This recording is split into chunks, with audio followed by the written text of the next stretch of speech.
I'm Jessica Lombard, Associate Superintendent. And I'm Superintendent John Berkey, and this is Huntley 158 Today. Well, today we are going to be talking about our gifted program in the district. I'm very excited about that. As people know, our motto here in District 158 is all students always. And the gifted program really is a component of that, servicing all students always.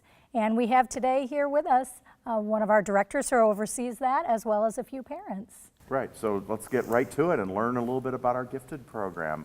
So Mrs. Carrasco, do you want to start with telling us about your role in the district? Sure. This year I am a teacher on special assignment with the curriculum department, and so I am overseeing RTI, gifted, and PBIS through that role. And that really has allowed me to get to really know about our gifted program and how that really does help us to meet our mission of inspiring, challenging, and empowering all of our students always. So give us a little bit of background about what we mean by gifted program. All right, so in our gifted program, our students are clustered together based on different abilities and different needs. That starts formally in third grade. However, we are always looking to enrich their learning, sometimes through acceleration, sometimes through higher order thinking, questioning, through more text complexity, and just giving them a variety of opportunities within their classroom to meet all of their needs. What does that look like in the middle school and high school? In the middle school, we have a variety of different courses that help to meet those needs.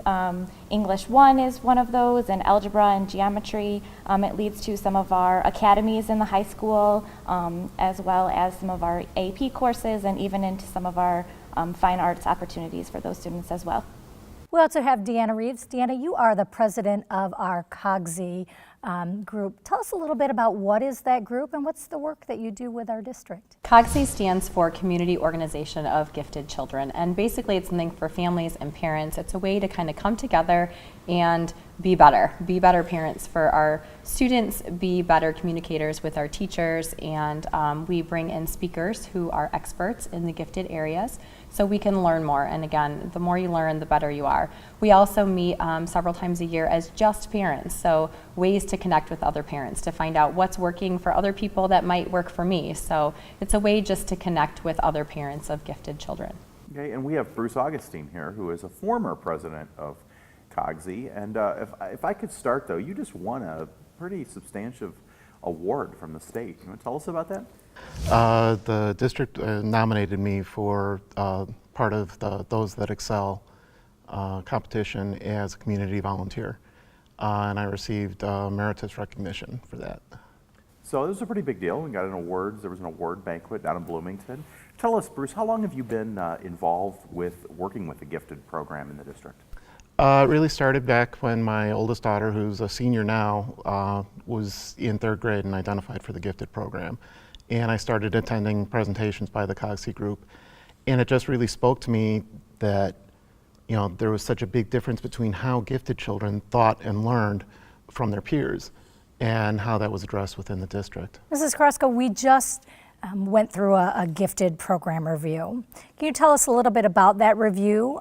What role did COGC play in that review? And why do we see that it's so important, so critical to have a really strong gifted program for our students? The COGC group played a significant role. For the district, they are really a great source of information from the community and a great partnership for us. They allow us to understand from a family's point of view and be able to help us look at those programs. So for the review, Bruce was part of that review, so he was part of those decisions that were made as part of that review.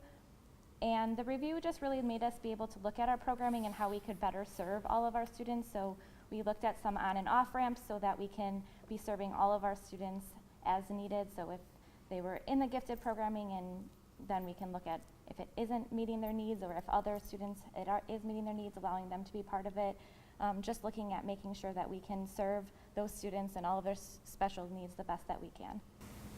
So both of you, have children that are gifted. Can you talk to me a little bit about what challenges you deal with as a parent having a gifted child? Deena, you want to start? I think some of the challenges are just trying to figure out, of course, to be the best parent that you can.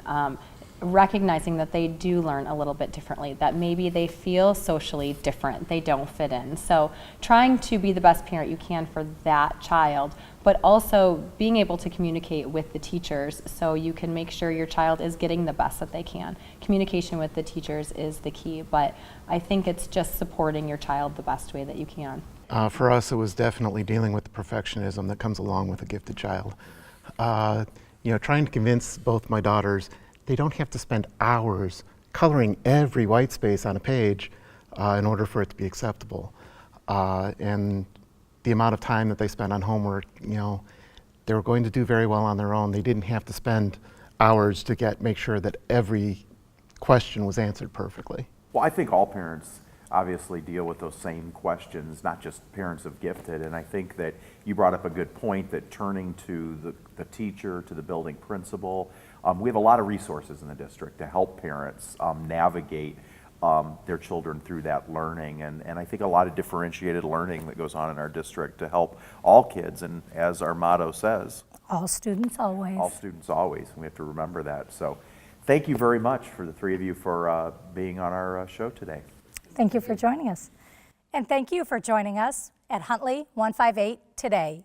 If you have questions you'd like answered or topics you'd like seen discussed on our show, please reach out to us at our District 158 Facebook page or Twitter, #Ask158. Until next time.